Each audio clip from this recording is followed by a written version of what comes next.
My name is Marylin. I grew up in a large family. I had a safe, secure, nurturing home life. I have an older brother and 5 younger ones, 7 of us. So we were really our own friends, our own self-sustained unit. We all did well in school. We're wanted all over the neighborhood, babysitting for their families because they respected our family so much. When I was 17, my dad left my mother with his secretary. In 1966, divorce was not common then, actually, and it was very shameful for us all and very devastating for the whole neighborhood. My older brother was away at college and had to drop out of college, and it was very tragic and devastating. It just rocked my world. You know, as the oldest girl, you know, I was looking forward to marriage and family, and our family life was so good. And it just robbed that security.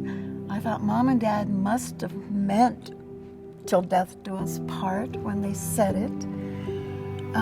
But then 22 years later, you know, there they were. On my own and in college, yeah, I was really reeling and without the words to identify and express my experience. Going to college, I had a full-time job, but I was a walking dead. I was just going through motions, and I didn't know it, but I was, you know, in pain. When I was 23, I was doing the housekeeping for an elderly lady. One day she was gone. I was there by myself, and I was just overwhelmed with a depression. And I laid down on the couch and just was spiraling into this dark place and just laying there. And a voice called my name. Someone called my name, and it made me sit up. It was audible. I mean, it seemed audible, and it was so full of love. You know, and there was no message, just my name. But the love was in the voice that made me get up and start going back to life. I didn't say that's Jesus, because that was not in my experience being a religious person. I did not think that it was God. I just got up from this dark depression and just continued in my day. It kept me from that dark place. And then I had an auto accident. Fell asleep at the wheel. I turned my car upside down. I will say an angel put its hand on my shoulder and said, "Relax, you'll be okay." At that point, I thought, this is a miracle. Someone is saving me for something.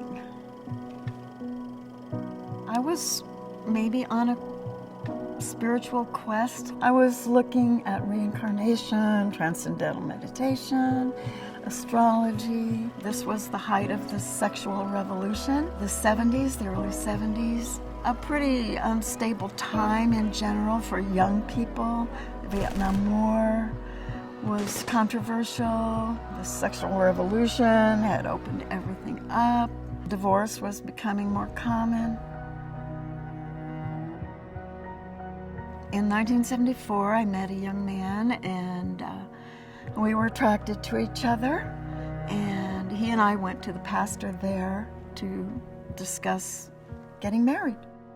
He interviewed us each separately and came back, brought us together, and told us, "I cannot marry you." My fiancé was currently married already. He had been apart from his wife for 2 years because she was with another man, and he had never gotten a divorce. And the pastor counseled him to go back and try to win his wife back. And he turned to me and he said, "And Marylin, I'm sorry, you're probably devastated." He said, "You can go to another pastor and he might marry you, but I cannot marry you." And the truth was that I was not devastated. Joy. Is that a wave? Is that an explosion? Well, you know, it was those things. God used this experience to give me joy because He was saying that marriage counts, essentially. And that was God speaking my language, you know, and giving me the hope I needed.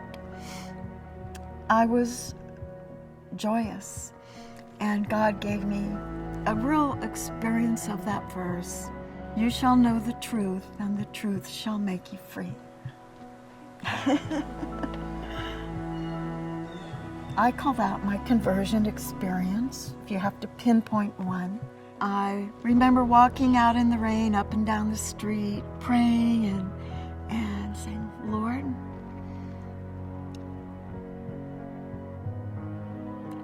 maybe I should become a Christian." I wrestled with that question up and down the street and decided, yes, I guess I don't care. I want to be a Christian. In the springtime, I wanted the pastor who had been so instrumental in my conversion to baptize me. In the days following that, yes, my life changed very much inwardly. The Holy Spirit said, "Marylin, I want you to forgive your parents for their divorce." I forgave them for their being mere humans, like myself. I really do feel I was brought from death to life.